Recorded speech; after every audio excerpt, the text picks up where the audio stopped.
Hey friends, today we're gonna make some Dollar Tree chili. Not that chili though. I'm pretty much trying to recreate my normal chili recipe, but using ingredients from the Dollar Tree. This means I'm gonna have to get a little bit of creative, might have to substitute a thing here or there, but we're gonna make it work. To start off, I'm gonna cook some beans. I like to put black beans and red kidney beans in my chili. Hey Texas, don't come at me. I like beans in my chili. You definitely could just use a can of each of these. It just doesn't make sense for me because it's $1 for the can or $1 for the bag, and I'm only going to use maybe a cup out of each of these bags. So it just made more sense for my money to get the bags of dried beans and cook them up in my pressure cooker than to get the cans. And if I'm in a rush, I just shortcut it and use the cans, especially if I'm buying my beans from like Aldi where they're only maybe 50 cents or less a can. Here's a cup of kidney beans. I always rinse and inspect my beans before I cook them, and here's exactly why you want to do that. It's a rock or a dirt clod. All right, it's just a dirt clod, but I still don't want that in my chili. I don't want to cook that with my beans, you know? And if it was a rock, you especially don't want to eat it.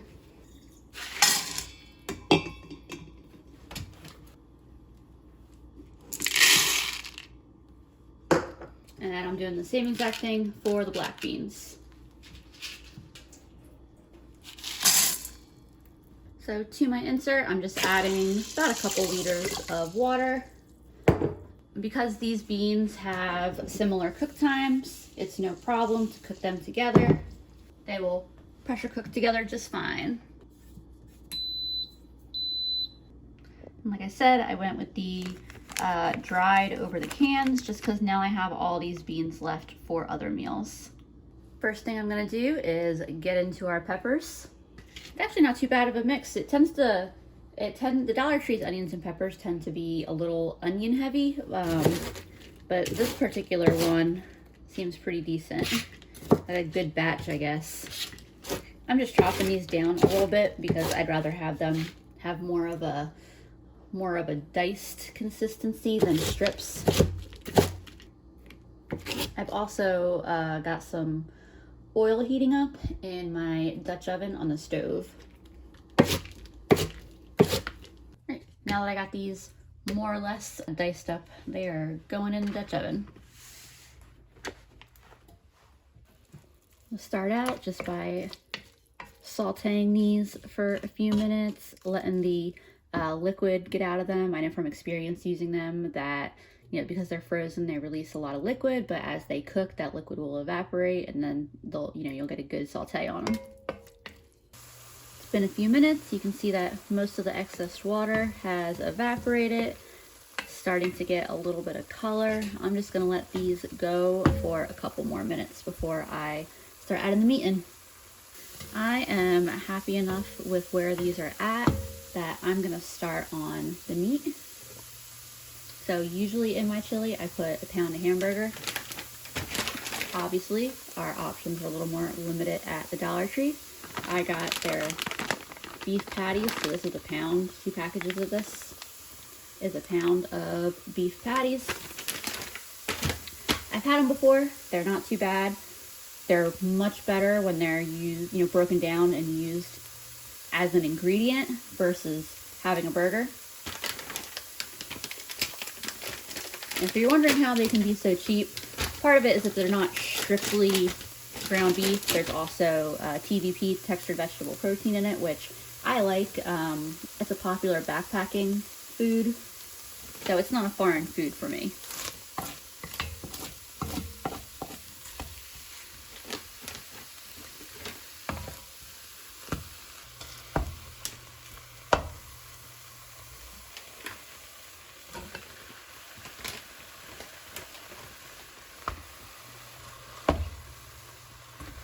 And you could, of course, obviously make this a vegetarian chili if you want it as well. I think the most interesting chili I've ever had that was actually really delicious was I had a Spam chili once. It was pretty dang good. So basically my plan with these are just to keep letting them cook and keep breaking them down as they cook. Aside from my beans and what I've already got in the pot over here, these are the other items I got. 2 cans of diced tomatoes, a can of tomato sauce, and some chili powder. I am going to use a few of the other spices I have on hand, like garlic powder and cayenne, that kind of thing. But because chili powder is kind of the most important spice in our chili, I figured I would get that from the Dollar Tree. And this is cooking up nicely. It actually smells really good. At this point, I'm going to add in my chili powder. This is a little over 1/3 cup. Just going to stir that all around. Kind of saute everything in with the spice before I add all the wet liquidy ingredients. Ooh, that smells really good now. Now I'm adding in garlic, some black pepper, and some cayenne. Stir that all in. I'm not adding any salt in yet. The beef patties had a fair bit of sodium. I'm using, canned sauce, canned tomatoes, so I'll wait till the very end and see if it needs any. Whew, man, that smells good. There's 1 can of tomatoes, 2 cans of tomatoes, a can of tomato sauce,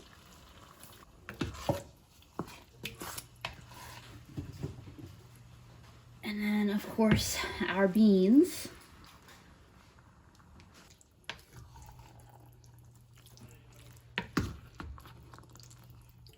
Everything a real good stir. I'm about to lower the heat on this. All right, and there's not a lot of moisture in here to let evaporate out, so I'm gonna cover it and just let it cook at a simmer for probably like the next hour. I don't know if y'all can hear that, but that is the sound of deliciousness happening. My timer just went off. I did stop and stir this a couple times while it was cooking.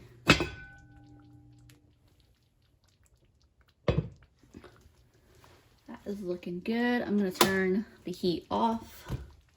This vessel will hold in plenty of heat as we make our final adjustments.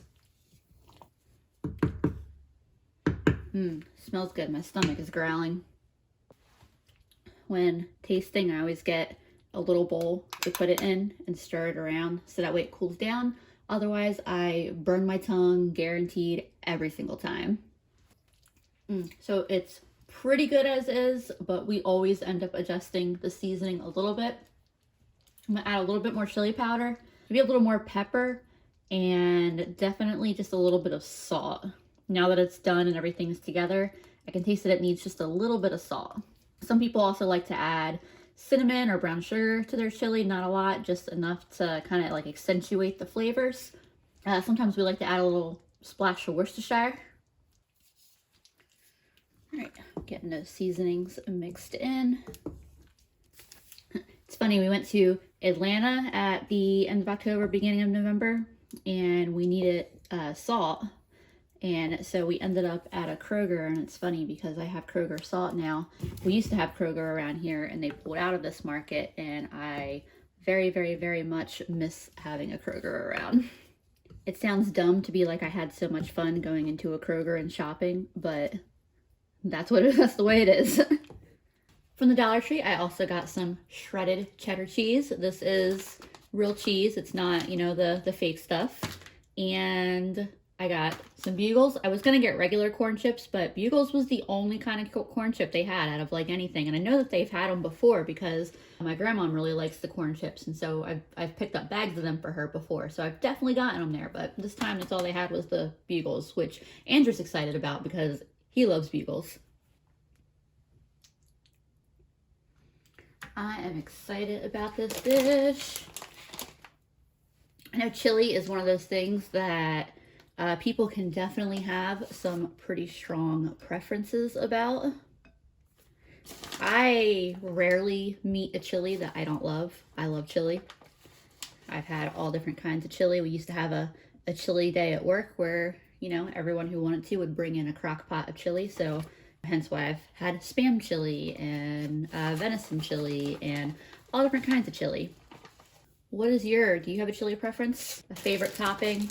I do love some sour cream on my chili as well.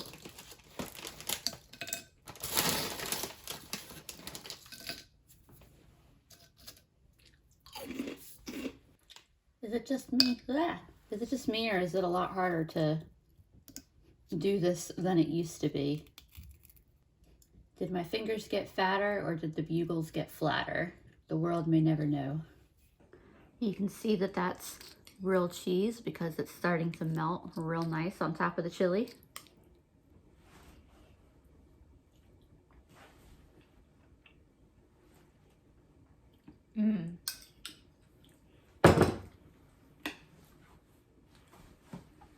That is super delicious, nice level of heat. With the bugles, like, so all in all, I probably spent about, I think it was $11. Everything at my Dollar Tree is still $1, and I think I had 11 things total that went into this, counting the cheese and the bugles. Yes, I could probably make it for a similar price using, you know, groceries from Walmart or Aldi or wherever, maybe even cheaper. But I don't do these Dollar Tree videos so much as a like, here's how to get the cheapest food, the best bang for your buck. It's more about, here's how to eat good dishes when you either don't have access to, you know, regular grocery stores. That's a thing. Or just to show how to be creative with what you do have, what kind of ingredients you can get a hold of.